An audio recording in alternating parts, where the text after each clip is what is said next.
Nah, kutipan dari Sayyidina Ali ini adalah inti dari semua pembahasan kita. Dan ini tuh bukan cuma nasihat moral biasa ya, ini benar-benar sebuah formula, resep yang tajam banget tentang kekuasaan, pengaruh, dan martabat kita dalam hubungan sama orang lain. Oke, jadi gimana sih formula ini bekerja di dunia nyata? Ternyata ada 3 prinsip utama yang tanpa kita sadari ngakur posisi sosial kita. Coba deh kita lihat, setiap tindakan kita itu punya konsekuensi sosial yang jelas banget. Kalau kita memberi, posisi kita jadi di atas. Kalau kita butuh, posisi kita ya di bawah. Dan cuma kemandirian yang bisa bikin kita benar-benar setara. Ini dinamika kekuasaan yang sering banget kita lupain loh. Nah, ini dia kuncinya teman-teman. Rasa hormat dan kesetaraan sejati itu nggak bisa ditawar-tawar. Dua-duanya lahir dari kemandirian. Saat kita udah nggak butuh apa-apa lagi dari orang lain, ya saat itulah kita beneran jadi setara. Tapi, emangnya sepenting apa sih aturan sosial ini? Menurut Gus Baha, ini bahkan lebih fundamental daripada mujizat. Ini kan klaim yang, wow, luar biasa ya. Dan buktinya ada pada kisah Nabi Muhammad sendiri. Coba direnungin sebentar, bahkan seorang nabi yang didukung langsung sama Tuhan pun ternyata tetap terikat sama aturan main interaksi manusia. Keberhasilan dakwahnya itu nggak ditentukan sama kekuatan gaib, tapi justru sama kelembutan hatinya. Ini loh, sebuah ide yang revolusioner banget. Nah, di sini perbandingannya kelihatan jelas banget.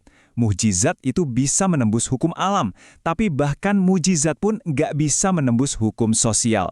Kebaikan hati itu aturan universal yang nggak bisa dilanggar, bahkan sama seorang nabi sekalipun. Dan ini dia penegasannya, langsung dari Tuhan. Bukan mukjizat, tapi akhlak, karakter dan kebaikan hati. Itulah yang jadi fondasi sebuah komunitas. Kalau nabi aja harus baik supaya diikuti, apalagi kita kan? Nah, ini nih yang bikin kita mikir lebih dalam lagi. Di dunia yang isinya campur aduk begini, apa sih artinya jadi suci atau halal itu? Jawabannya mungkin bakal bikin Anda kaget. Seringnya kan kita mikir suci ya suci aja, tunggal, absolut gitu. Tapi Gus Baha ngejelasin kalau ada 2 jenis kesucian yang harus kita pahami biar kita bisa hidup tenang di dunia ini. Oke, yang pertama itu namanya halal hukmin atau suci secara hukum. Gampangnya gini deh, ini tuh soal niat dan apa yang kita tahu. Selama kita nggak sengaja melanggar aturan yang kita sadari, tindakan kita itu dianggap suci di mata Tuhan. Terus ada yang kedua, halal aini, atau suci secara esensi.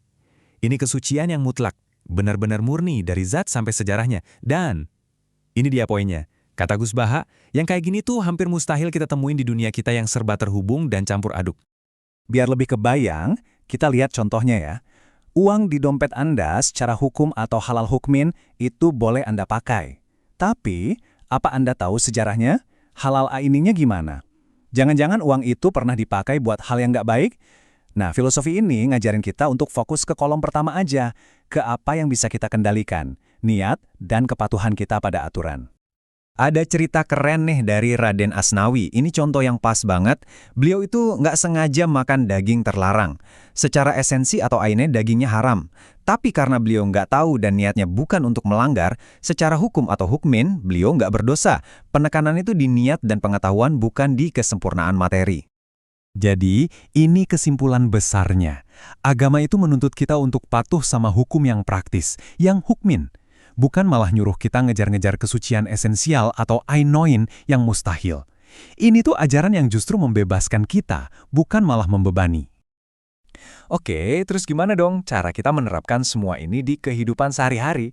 Nah, filosofi ini nawarin kita sebuah jalan iman yang lebih realistis, lebih membumi, dan penuh welas asih. Jadi intinya, udah stop ngejar-ngejar kesempurnaan yang nggak mungkin tercapai. Fokus saja sama 2 hal. Pertama, berbuat baik sesuai apa yang kita tahu. Dan kedua yang paling penting, perlakukan orang lain dengan baik. Karena pada akhirnya, perilaku sosial kita lah yang jadi ukuran sejati keimanan kita.